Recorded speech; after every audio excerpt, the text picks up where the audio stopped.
అబద్ధాలు మాట్లాడినట్లయితే, జరిగినటువంటి అవినీతి వాస్తవం కానట్లయితే నిరూపించుకో.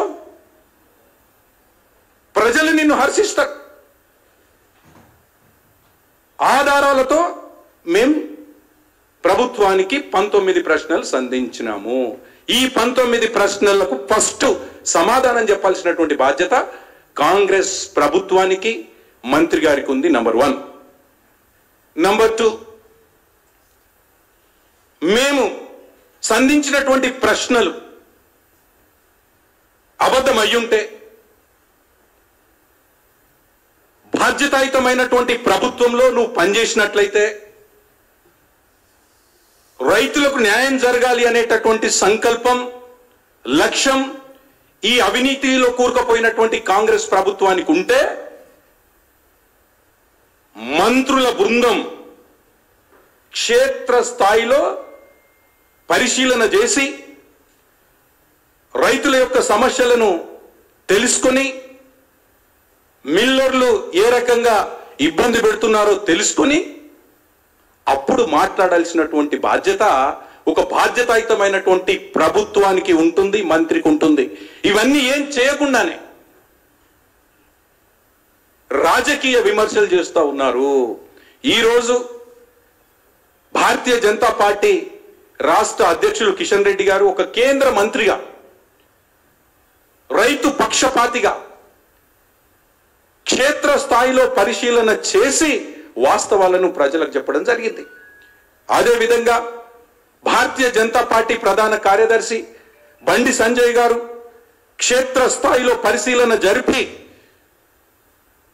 దీని మీద ఒక సిట్టింగ్ జడ్జితో విచారణ జరపాలని చెప్పేసి కోరడం జరిగింది. నంబర్ 2, ఈరోజు నిన్నటి ప్రెస్ మీట్ లో జీవన్ రెడ్డి గారు మాట్లాడుతూ, నిజంగా దౌర్భాగ్యం, ఒక రైతు బిడ్డ అని చెప్పుకునేటటువంటి సీనియర్ నాయకులు, జీవన్ రెడ్డి గారు అంటే ఖచ్చితంగా మాకు గౌరవం ఉంది, ఒక సీనియర్ నాయకుడిగా ఒక రైతు బిడ్డనని చెప్పుకునేటటువంటి జీవన్ రెడ్డి గారు సమాధానం చెప్పాలి. సివిల్ సప్లై డిపార్ట్మెంట్ లో ఇంత అప్పుల్లోకి పోవడానికి, సివిల్ సప్లై డిపార్ట్మెంట్ ఇంత అప్పుల్లోకి కూరుకుపోవడానికి కారణం కేంద్రం అని చెప్పేసి నిన్న కేంద్రాన్ని నిందించడం జరిగింది.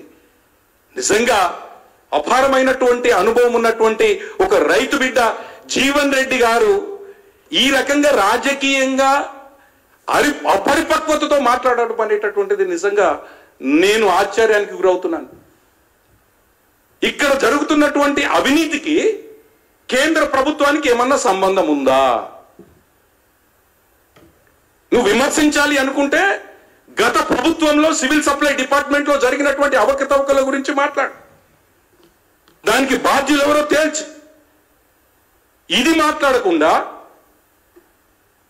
సమస్యలను, వీళ్ళ అవినీతిని తప్పుదోవ పట్టించడానికి కేంద్రం మీద నింద వేయడం అనేటటువంటిది సరి అయినది కాదు.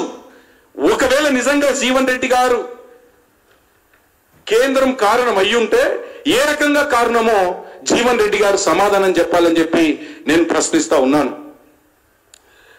అదే విధంగా ఈరోజు మిల్లర్లు చేస్తున్నటువంటి తప్పుకు ప్రభుత్వాన్ని బదనాం చేస్తున్నారని చెప్పేసి మాట్లాడినాడు జీవన్ రెడ్డి గారు.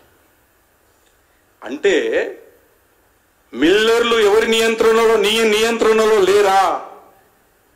అంటే నీ ప్రభుత్వంలో ఉన్నటువంటి మంత్రులు, నీ ప్రభుత్వంలో ఉన్నటువంటి అధికారులు మిల్లర్లతో కుమ్ముక్కైనారా? ఒక సీనియర్ నాయకుడు ఉండి అలా మాట్లాడడం అనేటటువంటిది చాలా దౌర్భాగ్యం. అదేవిధంగా నిజంగా రైతు బిడ్డ, అపారమైనటువంటి అనుభవం ఉన్నటువంటి జీవన్ రెడ్డి గారిని నేను అడుగుతున్నాను, మీరు సీనియర్ నాయకులు అయ్యుంటే ఈ 19 మా శాసనసభ పక్ష నేత సంధించినటువంటి 19 ప్రశ్నలకు సమాధానం ఇచ్చి మాట్లాడండి. మేము వినడానికి సిద్ధంగా ఉన్నాం కదా. నిజంగా మేము నిరాధారమైనటువంటి నిందలు కాంగ్రెస్ ప్రభుత్వం పైన కానీ, మంత్రి గారి పైన కానీ మేము నిందలేస్తే, ఇవి నిందలు, దీంట్లో వాస్తవం లేదు అని ఆధారాలతో చెప్పాల్సినటువంటి బాధ్యత మాకు కాదు, ప్రజలకు చెప్పండి. రైతులకు చెప్పండి, మీ మీద లేదా?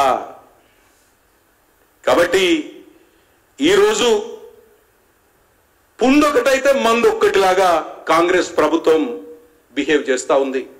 మేము అడుగుతున్నటువంటి అంశాలకు సంబంధించినటువంటి సమాధానం లేక వాళ్ళ అంతరాత్మకు తెలుసు, మా కాంగ్రెస్ ప్రభుత్వం అతి తక్కువ కాలంలోనే అవినీతి కుంభకోణాల్లో మునిగిపోయినామనేటటువంటిది వాళ్ళకు తెలుసు. మా ప్రభుత్వం ఎంతకాలం ఉంటుందో ఉండదో అనేటటువంటిది కూడా వాళ్ళు ఆలోచనలో పడ్డారు.